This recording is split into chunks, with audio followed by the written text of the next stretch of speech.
por que uma pneumonia pode se tornar tão preocupante na terceira idade. Conosco hoje o Dr. Marcelo Bossuat, alergista. Mais uma vez, bem-vindo ao nosso programa, Dr. Marcelo, boa tarde.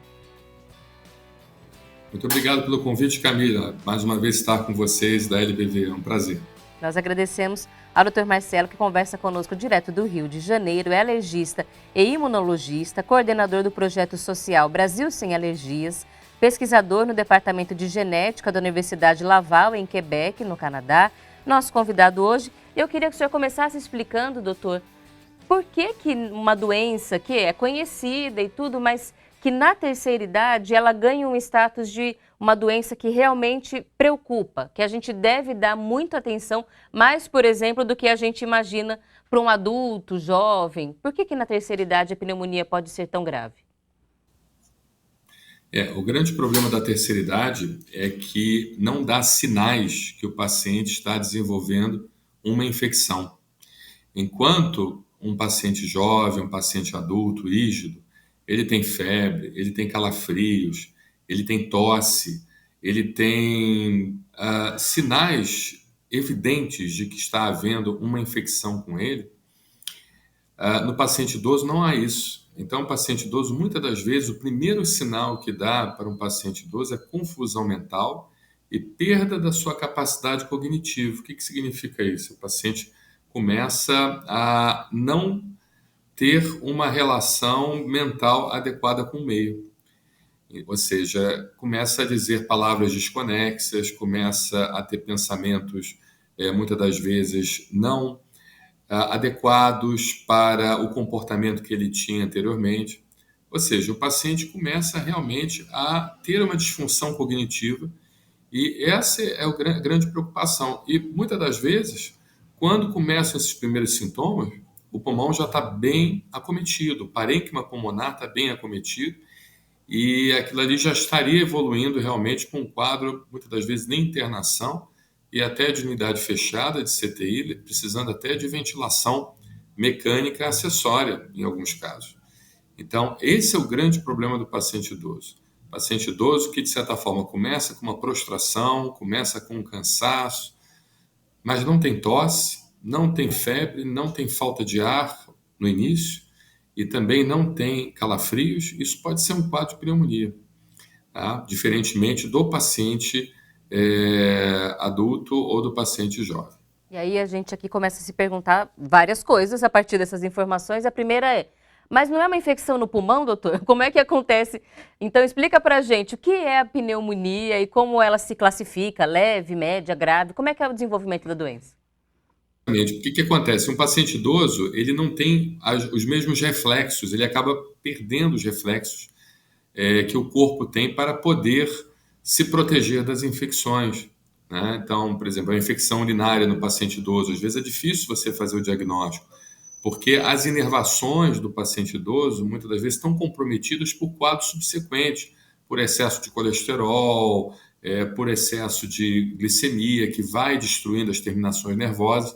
Então, aquele reflexo de proteção que o paciente idoso tem, acaba não tendo. Eu sei que isso é muito difícil, é muito complicado. Por isso que o primeiro sinal de mudança no comportamento do paciente idoso, o primeiro sinal de cansaço, a primeira, aquela primeira situação que você vê o seu ente querido, que você vê que não está normal, você precisa levar logo no médico para que ele possa, então, ser diagnosticado adequadamente e entender se existe um acometimento do pulmão ou se existe acometimento de outros órgãos, como eu havia falado, inclusive as próprias vias urinárias, né? A infecção urinária também, que o paciente idoso, muitas das vezes é silenciosa essa infecção urinária, e quando você vai fazer o diagnóstico, ela já está bastante grave e bastante complexa, com uma dificuldade que você tem, então, de reverter aquele quadro clínico com o uso do antibiótico.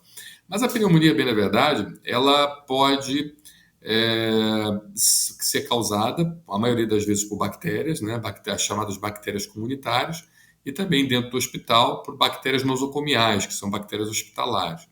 A maioria das vezes, os pacientes idosos têm infecções por bactérias comunitárias, dentre elas o próprio pneumococcus, que é uma bactéria muito comum em pacientes idosos e que causa uma pneumonia importante.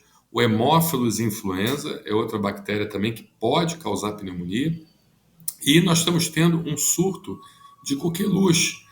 A coqueluche, que bem na verdade, nós recebemos a vacina quando crianças, a vacina tríplice bacteriana celular, e depois de adulto, aqueles que procuram clínicas particulares e também alguns serviços públicos conseguem também a vacina da coqueluche através da tríplice bacteriana acelular.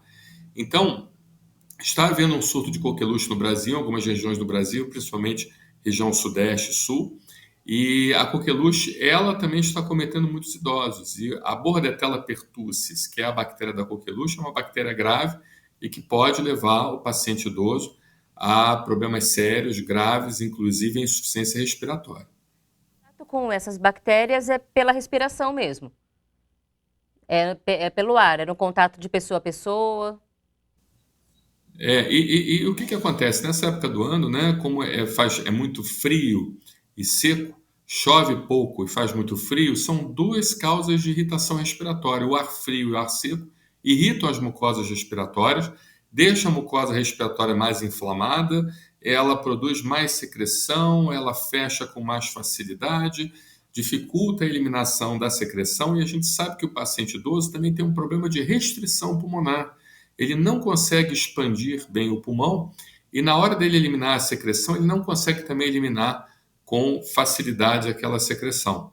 Outra situação também importante nessa época do ano é os pacientes idosos ficarem em ambientes muito fechados.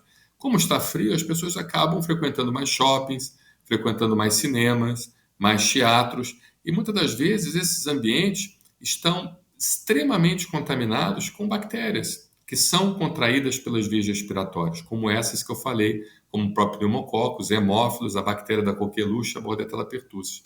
Então, isso também é um fator agravante, faz com que o paciente idoso pegue com mais facilidade. Quanto mais idoso, quanto maior a idade, menor é a resposta imunológica.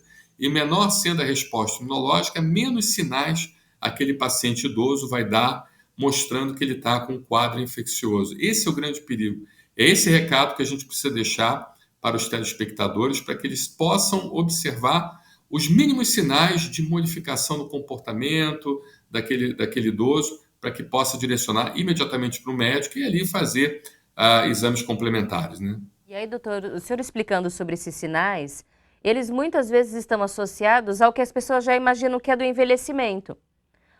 Se não, pode até acontecer de ser um paciente que já tem algum diagnóstico, por exemplo, um Alzheimer em desenvolvimento, ou pensar, coisa do vô, da avó, que já começa a confundir as coisas, e aí acha que é normal.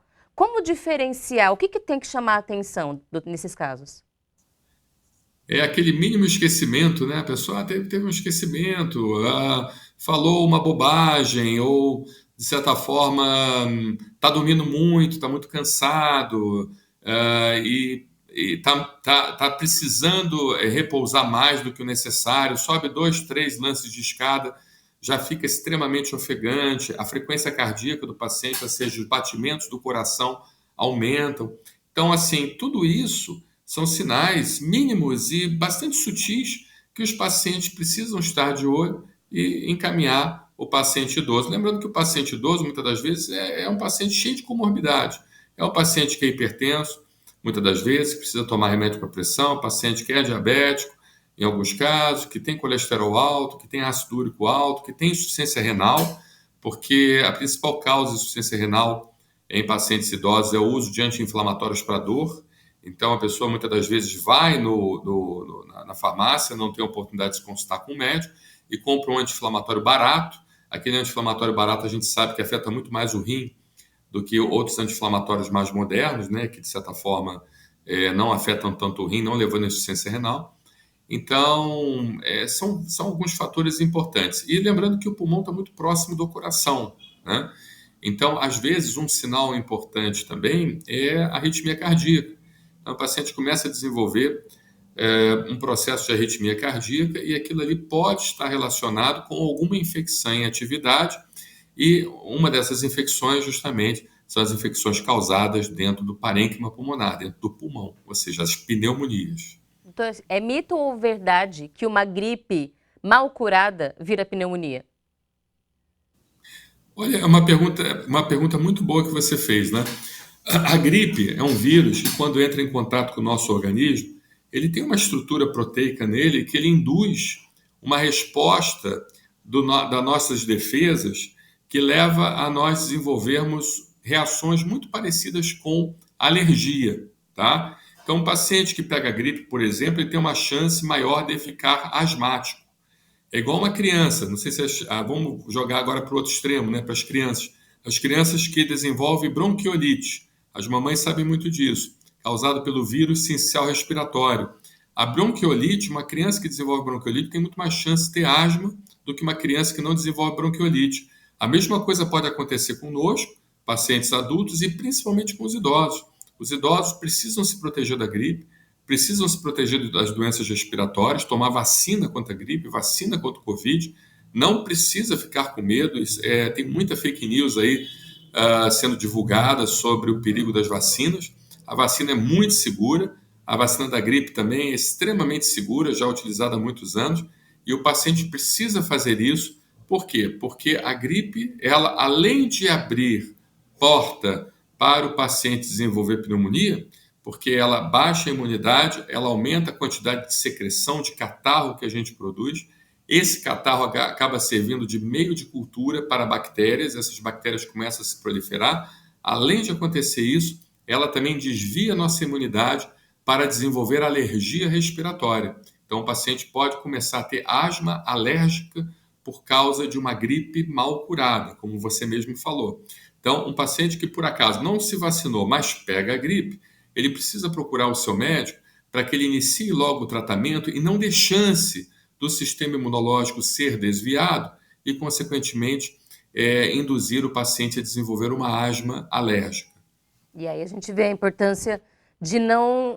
A gente tem um costume de fazer autodiagnóstico. Ah, eu já sei o que é isso, o que é aquilo, eu já tomo remédio, e às vezes a gente está só mascarando ou retardando o tratamento adequado para cada doença. As doenças respiratórias são muitas vezes sintomas parecidos, mas a causa e o tratamento podem ser diferentes. Doutor, se a gente fala de infecção, a gente fala automaticamente do uso de antibiótico para o tratamento? Ah, sim, com certeza, né? Os antimicrobianos, eles são muito importantes, mas o antimicrobiano ele precisa ser feito com responsabilidade. Por isso que a Anvisa, ela hoje, ela retém a receita, né? Porque a gente não pode também ficar passando antibióticos para todo paciente para não induzir a resistência bacteriana.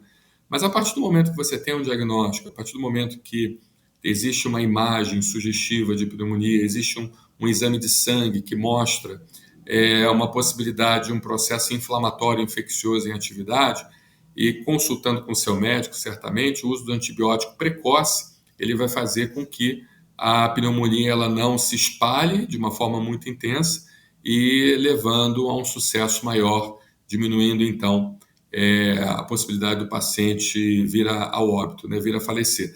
Lembrando que só para a gente fala muito de Covid, de outras doenças, mas lembrando que 600 mil pessoas por ano no mundo ainda morrem de gripe, entende? Então, são números assim enormes e nós estamos aí com uma possibilidade futura de uma gripe aviária que ainda não é tão transmitida para seres humanos.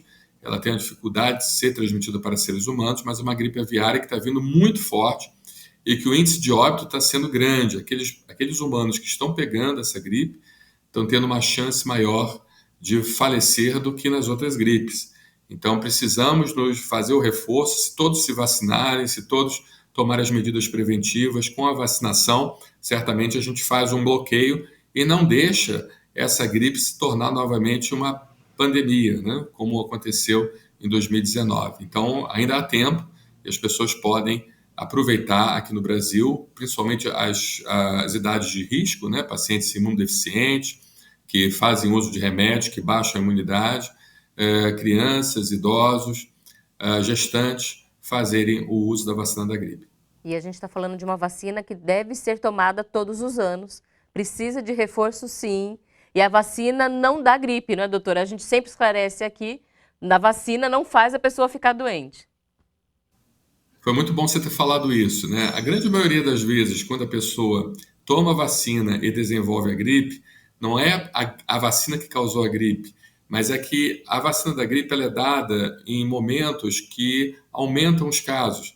Então, a pessoa já estava com o vírus incubado, o vírus ele demora mais ou menos uns 15 a 20 dias para ele começar a se manifestar a partir do momento que o paciente pegou o vírus, entende? Então, às vezes, ele tomou a vacina naquele período de incubação e justamente coincide do uso da vacina com o aparecimento dos sintomas. Mas é impossível a vacina da gripe causar gripe, porque ela é feita com fragmentos do vírus. Não tem como. Não é um vírus atenuado, como na febre amarela, como da rubéola, que mesmo assim a gente sabe que é muito difícil um paciente, por exemplo, desenvolver a febre amarela vacinal, nem a rubéola vacinal. Mas no caso da gripe, é impossível. Não tem como o paciente desenvolver gripe por causa da vacina. Agora, voltando à questão do tratamento, doutor, o senhor chamou a atenção sobre a pneumonia que pode levar à morte. Quais cuidados devem ser tomados durante o tratamento, além do uso do antibiótico quando recomendado, para que a saúde desse paciente fique bem resguardada? Perfeito. A gente no Brasil tem determinadas regiões que são muito secas e há necessidade de se acompanhar o índice de umidade do ar do local onde o paciente está morando, porque se o índice estiver muito baixo, há necessidade de colocar umidificar o ar, né? Umidificadores de ar, aparelhos que são umidificadores de ar.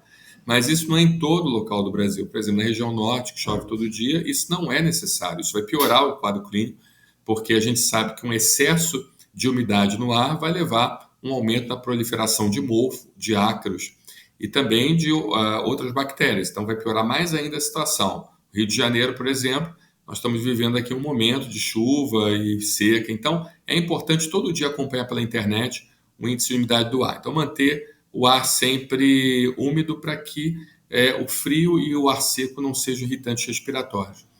O controle de ambiente da sua casa, principalmente em pacientes idosos, é muito importante. A retirada de tapete, cortina, carpete, edredom, em crianças, bicho de pelúcia, mas principalmente a forração do colchão e do travesseiro com material impermeável, envoltório completo, porque o colchão e travesseiro ele acumula muito ácaro, ele acumula muito mofo, e o ácaro se alimenta da nossa pele descamada. A gente, quando deita no colchão e no travesseiro, a gente roça no colchão e travesseiro, a nossa pele descamada entranha ali e produz o ácaro. O ácaro vai se multiplicando ali. Para você ter uma ideia, o peso do travesseiro e do colchão dobram, triplicam de peso com o passar do tempo, por causa da proliferação de ácaros. Então, você vê a importância da questão. E o principal causador de processos alérgicos é o ácaro. E o paciente idoso acaba sofrendo muito de alergias respiratórias, principalmente a asma alérgica. A rinite também alérgica, eventualmente.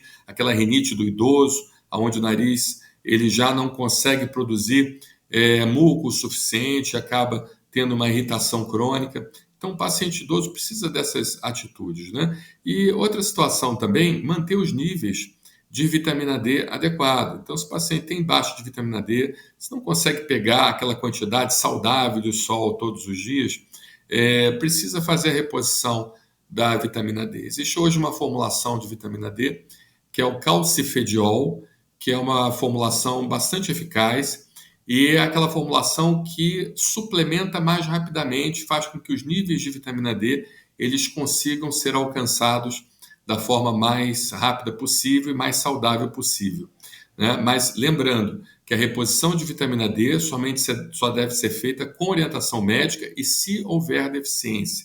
Mas a vitamina D é muito importante, ela melhora a nossa imunidade e ela também protege de infecções e faz com que o nosso sistema imunológico fique regulado, que quando a gente pega uma infecção, ele não haja muito agressivamente, levando, então, um processo inflamatório muito crônico. O problema do Covid não era nem um vírus em si. Você vê que tinha muita gente que pegava o vírus e que passava muito bem, sem nenhum problema. O problema é como o sistema imunológico ele reage àquele vírus, né? E reagindo muito fortemente, acaba que o remédio, né, do próprio corpo acaba matando a própria pessoa, entende? Então, a vitamina D tem essa função. E os pacientes que, de certa forma, já possuem doenças crônicas, como asma, como bronquite, como DPOC, devem fazer suas medicações, fazer os seus corticoides inalatórios, né, que são aqueles dispositivos de inalação para tirar o processo inflamatório do pulmão, os broncodilatadores se houver necessidade. E o único tratamento que muda a história natural da doença, que ensina o organismo a não ter mais alergia, é a vacina de alergia. É um tratamento natural que você vai dando progressivamente para o paciente, vai dessensibilizando o paciente a coisas que ele não deveria ser sensível, como no caso a poeira, o ácaro, o pelo do animal, o mofo, o pólen, regiões sul e tudo mais. E aí, doutor, só para a gente concluir, o senhor falou da vitamina D, isso é interessante porque a gente acha hoje muitas recomendações de suplementos para melhorar a vitamina, para melhorar a imunidade, vitamina C, que é algo que há muito tempo a gente diz. Além da vitamina D, há algum outro nutriente, e aí nem suplemento necessariamente, mas algum outro nutriente que realmente ajuda a melhorar a imunidade do idoso e de todo mundo? Então, deixa eu explicar para você. A vitamina C, ela não tem uma validação científica para melhorar a imunidade. A vitamina C precisa ser reposta para tratar escorbuto, tá? E é um antioxidante também, mas para melhorar a imunidade, não. O que realmente funciona bem para ativar os linfócitos é a suplementação com zinco, mas é como eu havia falado para você, tudo sem a orientação médica, tudo que é feito sem orientação médica, pode ser muito prejudicial ao paciente. Então, ele precisa pedir orientação e saber se ele pode suplementar aquilo, porque, por exemplo, a vitamina D é uma vitamina lipossolúvel. Ela não se dissolve em água, ela fica armazenada nas nossas gorduras. E isso pode ser tóxico para o fígado, pode ser tóxico para o rim. Então, você precisa saber se realmente há deficiência. Se houver deficiência, manter os níveis adequados de vitamina D com a suplementação é muito bem indicado, mas se não houver deficiência, o que você vai fazer é uma coisa muito arriscada para a sua vida e pode levar, inclusive, a problemas hepáticos, renais e neurológicos também. Então, tem que tomar bastante cuidado com isso. E aí a gente vê a importância de cuidar da saúde, mas sem ficar gastando dinheiro ou colocando até em risco a qualidade de vida com suplementos e vitaminas que podem ser úteis se recomendadas pelo médico em situações específicas. E a gente lembra aqui aquilo que dá para todo mundo fazer mesmo, que é vacinação contra a gripe, manter o ambiente sempre limpo, manter as janelas abertas um pouco, pelo menos, mesmo no frio, a gente se protege, mas hábitos esses que todo mundo consegue colocar em prática. E a gente agradece ao nosso convidado, doutor Marcelo, pelas orientações. Seja sempre bem-vindo à Boa Vontade TV, doutor. Eu que agradeço, é sempre um prazer estar com vocês. Muito obrigado pelo convite.